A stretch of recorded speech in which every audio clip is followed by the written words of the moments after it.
Como ya es costumbre, cada jueves tenemos acá al señor J.P. Rodoni. Muy buenas tardes. Él es el biógrafo. Vuelvo a saludarte, vuelvo a introducirte al programa. ¿Cómo estás, J.P.? ¿Qué tal, Sol? ¿Cómo andan?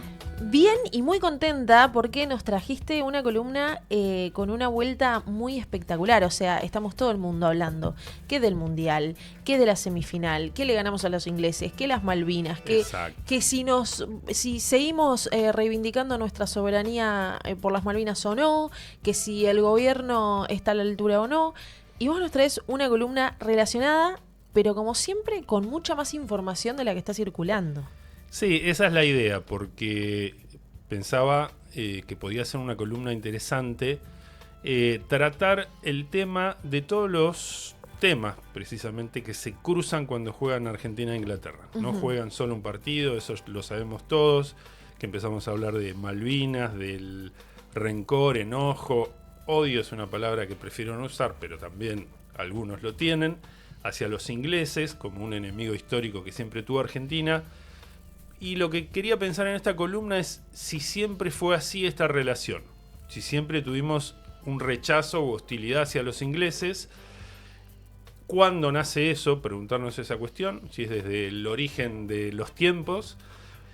Y después, por otro lado, vinculado a eso, hay tres temas para mí que vimos en la cancha: la rivalidad futbolística, la causa Malvinas y lo que se podría llamar una anglofobia, que es este rechazo a los ingleses. El que no salta es un inglés, de la anglofobia, la causa Malvinas, la bandera que pusieron los jugadores ayer.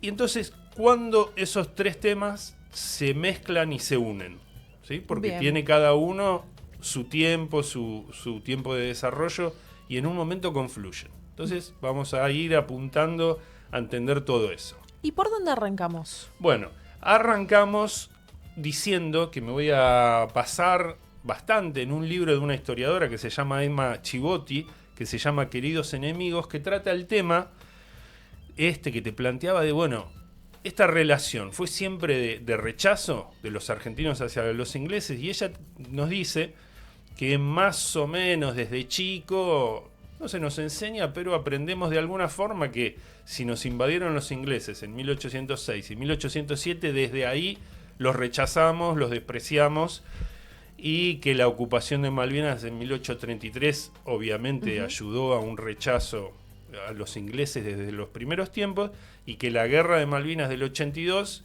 confirma toda esa hostilidad que parece que hubo desde un principio. Y ella dice que no, que eso es una falacia, que se fue construyendo lentamente una situación que era inicialmente de anglofilia, o sea, de una simpatía hacia los ingleses, hacia ese rechazo que se llama anglofobia. Durante casi todo el siglo XIX, Inglaterra, en lo que era Argentina, las Provincias Unidas, estamos hablando alrededor de 1810, desde 1810 en adelante, en ese siglo, vos observás lo que decían la clase dirigente, los intelectuales, los periodistas, y no encontrás que se vea a Inglaterra como un enemigo. Esto lo digo en general, porque si salta alguno me dice, no, hay un escrito de Felipe Varela, bueno, claro, sí, pero en general, un panorama de ese tipo. Y Inglaterra aparece como un modelo.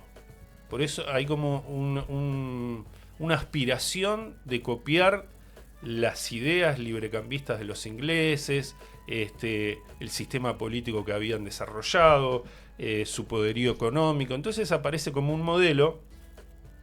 Y bueno, esto tenemos mil ejemplos. Ya desde los participantes de la Revolución de Mayo, incluso Moreno, Belgrano, todos nuestros grandes héroes defendían el librecambio con Inglaterra. Inglaterra son los primeros que reconocen a las Provincias Unidas, los reconocen tempranamente como un país separado de España. Hubo algún conflicto armado, por ejemplo, con lo que se conoce como la Batalla de la Vuelta de Obligado, por diferencias comerciales entre la Confederación Argentina, que encabezaba Rosas, e ingleses.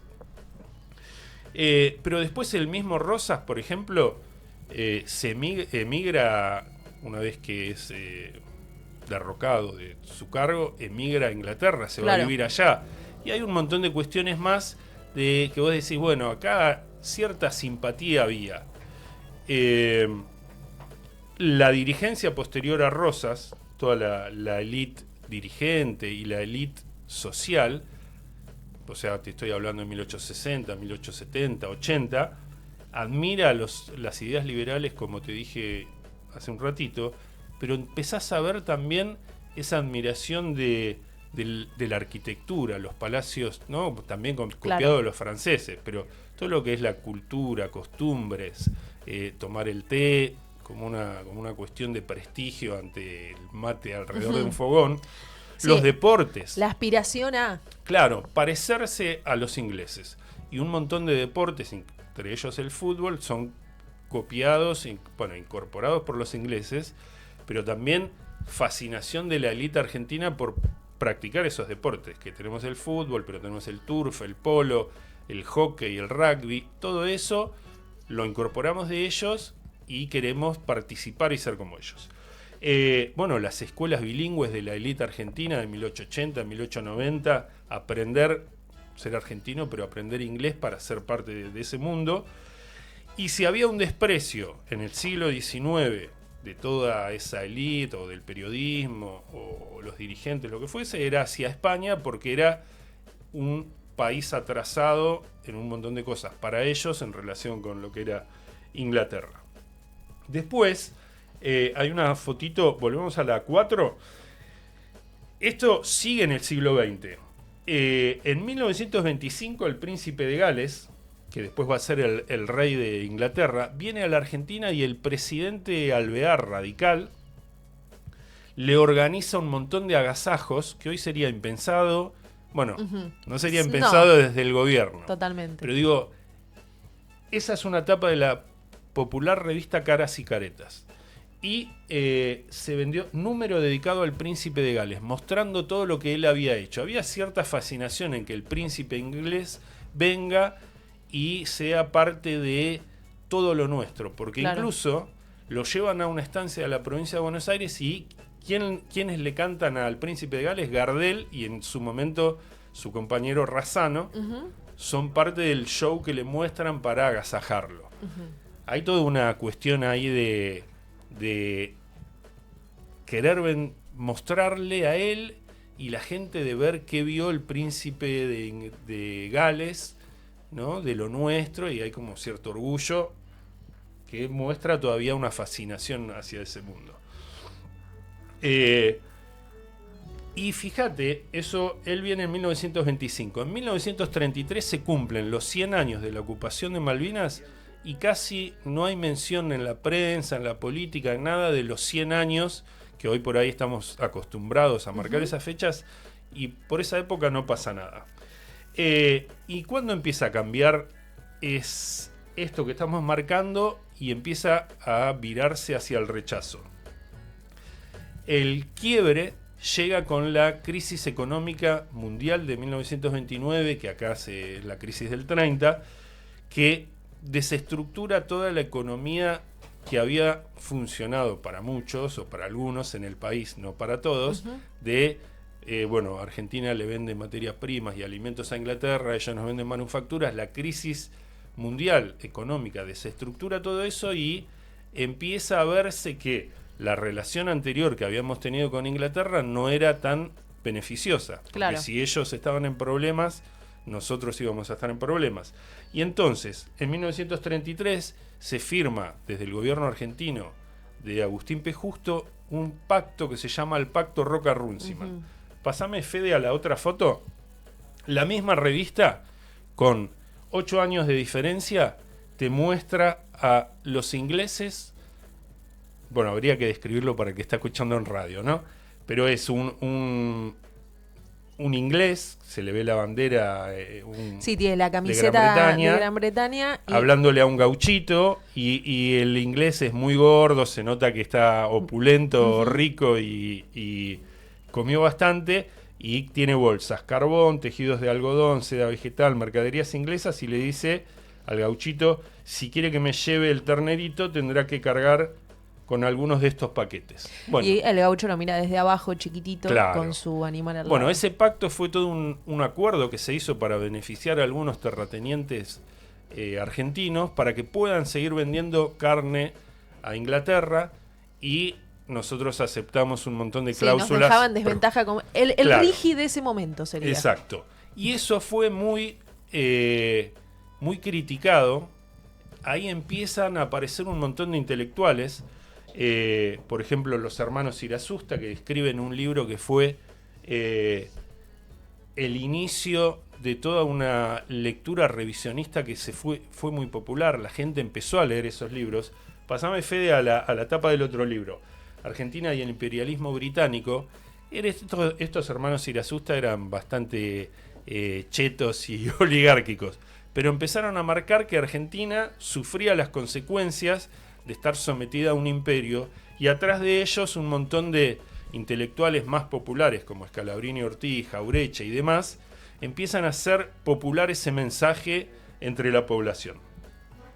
Incluso estos intelectuales son los que hacen popular la palabra cipayo, claro, que eran los soldados indios que se incorporaban a las fuerzas británicas, y lo toman de ahí y dicen, bueno, los que están siguiendo las políticas inglesas son unos cipayos, que todavía tenemos de hoy ese término metido por estos intelectuales.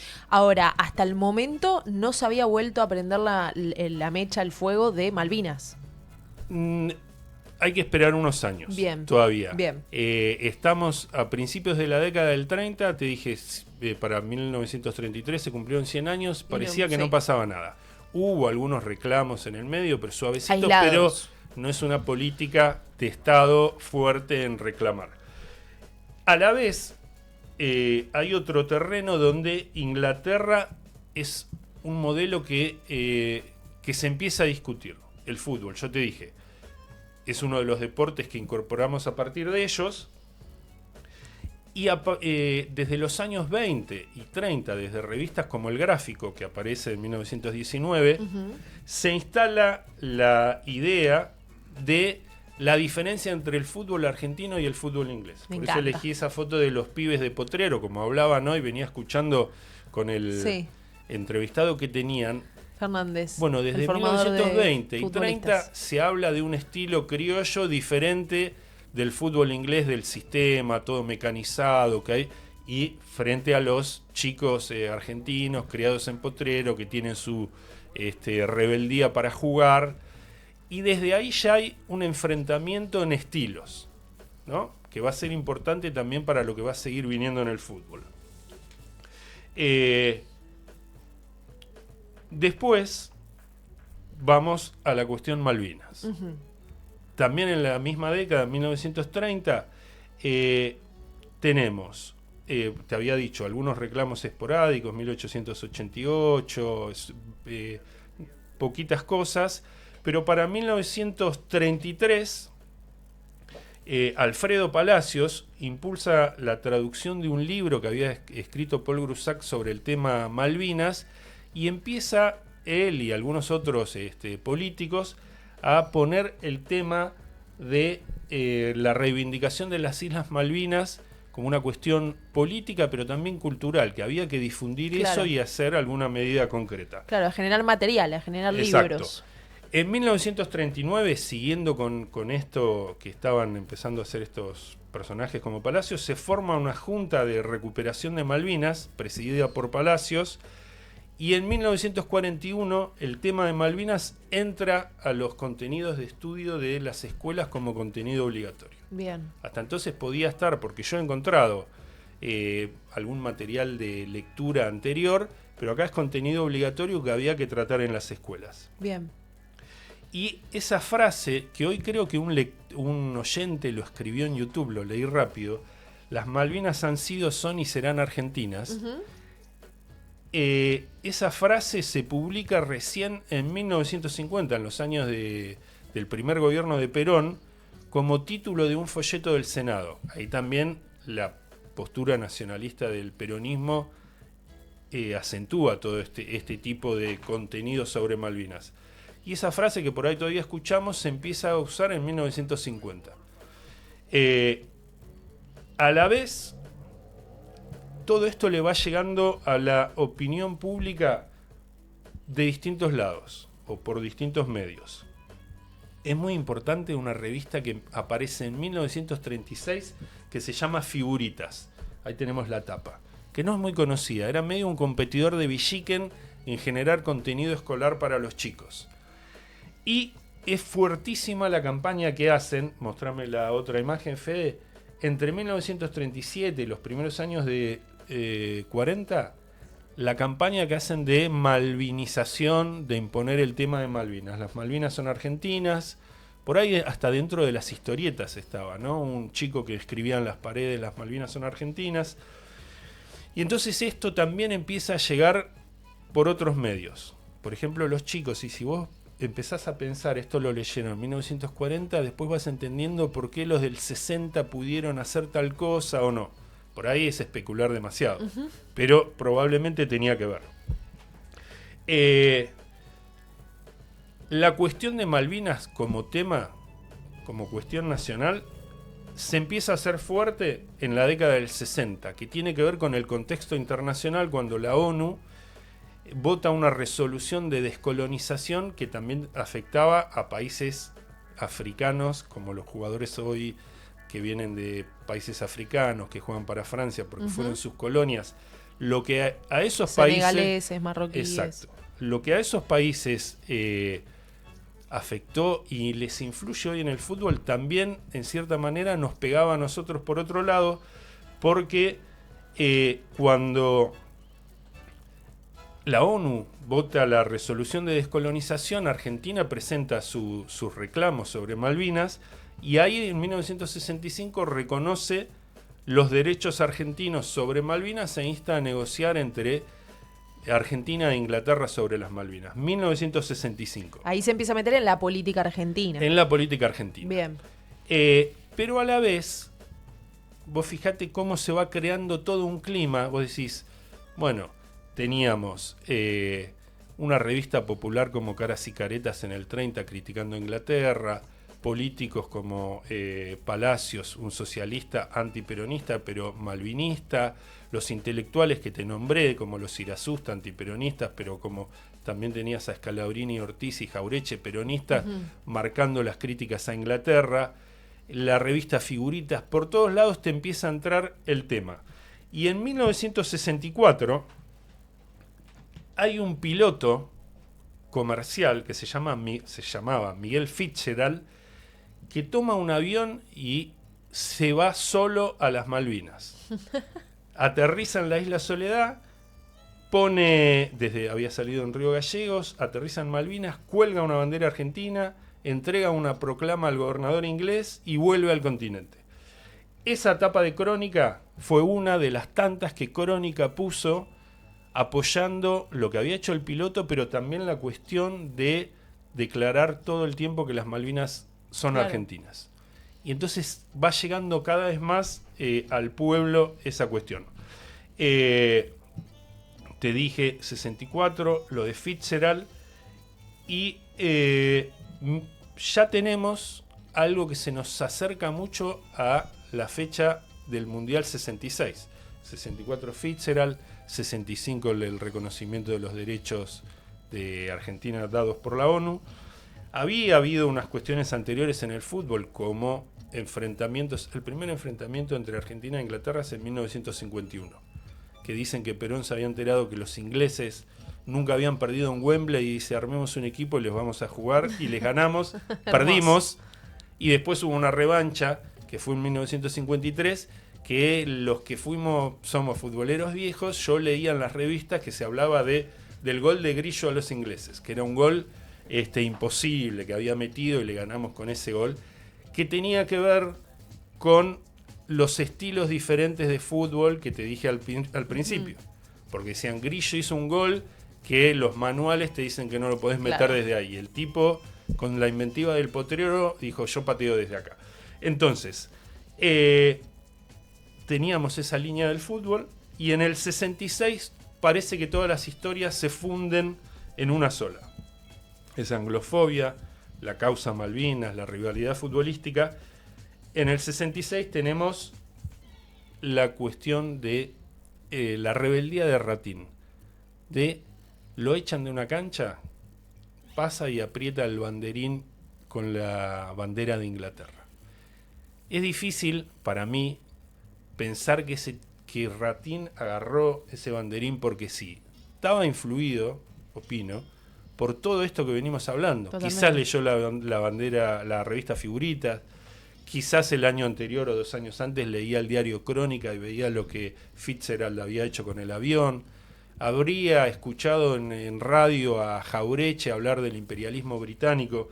Entonces, ocurre esto. Pero además, dicen que en el vestuario, después de que nos roban echando a Ratín y los ingleses acomodan el Mundial para ganarlos ellos por el arbitraje y un gol en la final que no fue y todo demás, dicen que un dirigente argentino en el vestuario dijo esto, o lo gritó: los ingleses no se conforman con habernos robado las Malvinas, ahora también roban partidos de fútbol. Ahí ya está, al parecer, todo unido. Claro. El rechazo a los ingleses, la cuestión Malvinas y fútbol. Anticipándonos 20 años a lo que hizo Maradona. Totalmente. Entonces, Ratín, cabe destacar, falleció hace pocos días. Muy poquito. De hecho, la selección lo recordó con un brazalete negro en cuartos de final y no llegó a ver que le ganamos a Inglaterra. Claro, sí, bueno, pensé. No llegó a ver la revancha. Pensé Sí. que lástima eso, sí. Histórico jugador que además era de Boca, que siempre jugó en Boca, claro. Bueno, para ir terminando, 2 meses después, nada casual en mi opinión, 2 meses después de lo de Ratín, tenemos que 18 jóvenes peronistas, liderados por el periodista Dardo Cabo, toman un avión de Aerolíneas Argentinas, lo secuestran y se van a las Islas Malvinas. Eso se llamó la Operación Cóndor, ¿sí? ¿Vos lo podés ver desligado de todo esto? No. Decime que no, porque No. si no me levanto... No, absolutamente Claro. no. Aparte periodistas, no. Bueno, y tienen una declaración muy fuerte que dice: han transcurrido casi 132 años del acto de piratería y avasallamiento de la soberanía argentina. Hoy el país está dedicado, decidido a recuperar su territorio. Bueno, todo eso es muy fuerte. Entonces, ya ahí, 66, bueno, para mí está claramente esta cuestión de anudamiento de procesos, y es donde también yo creo que se entiende el apoyo popular que también hubo gente que dijo esto es una locura, pero cuando Galtieri dice que se ocupan las Malvinas y se va a la guerra posteriormente con los ingleses, la plaza se llena. Y bueno, vos podés entender a todos esos tipos que fueron, porque también vivieron este tipo de cuestiones. Podían rechazar a los militares como gobierno, pero la causa de Malvinas, de desprecio hacia los ingleses, estaba ya metido en la historia argentina, en la educación, en la cultura y demás. Y fíjate, que digo, se entiende el apoyo popular, o podés entender por qué en 1986... nos volvimos locos con los goles de Maradona a los ingleses, y otras cosas como cosas sueltas que para mí son muy fuertes. Por ejemplo, después de la foto de Diego, que no sé cuál había elegido, pero bueno, era de Malvinas, tenemos una foto de Ringo Bonavena, que es de 1974. Un boxeador que era muy vivo en venderse a las revistas y hacer declaraciones y demás. Fíjate la remera que elige, escrito en inglés: las Malvinas son argentinas. Eso en 1974, que también es un momento de mucho reclamo del gobierno peronista, del tercer gobierno de Perón, sobre la posibilidad de solucionar el tema de la soberanía de Malvinas.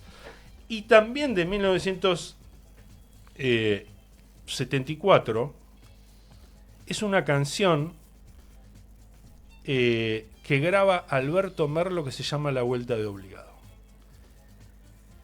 La Vuelta de Obligado, que fue lo que yo te dije, ese enfrentamiento entre la Confederación Rosista y los ingleses y franceses y demás, fue también reconsiderada con el paso del tiempo y llevó a que en el arte popular se vean estos cambios de ideas. Porque Alberto Merlo la graba en 1974, es una canción folclórica, pero ya quien la había grabado antes era Alfredo Zitarrosa, que la graba también en 1966, uniéndose en todas esas fechas que tenemos mencionadas anteriormente como fecha de referencia.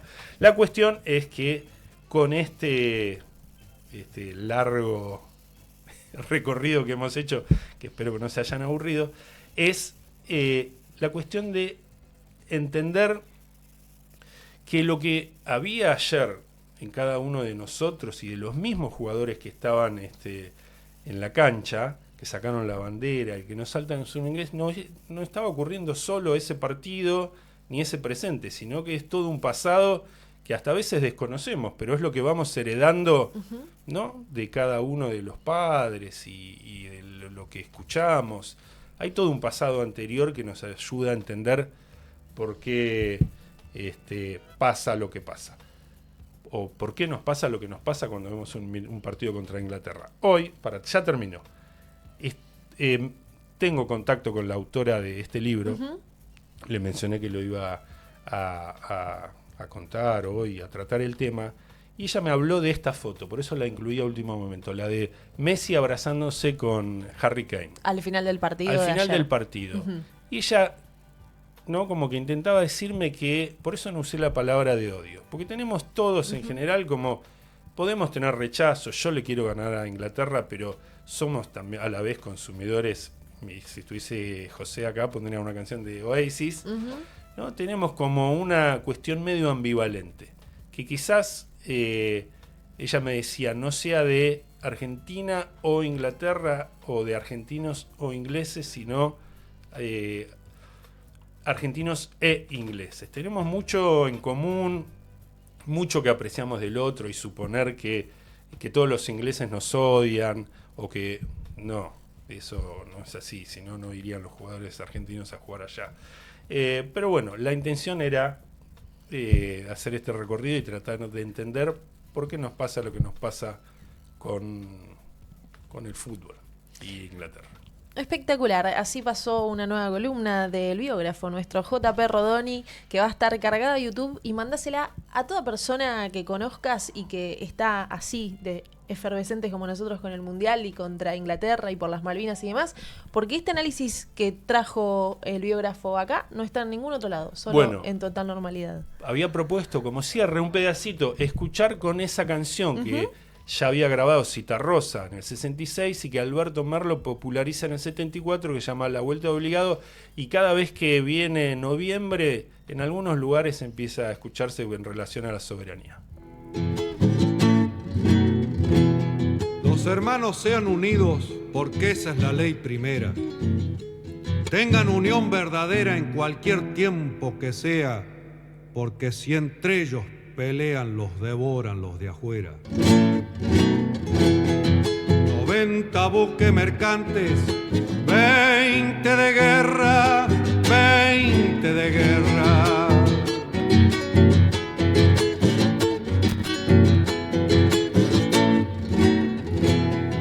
Vienen pechando arriba las aguas nuestras, las aguas nuestras.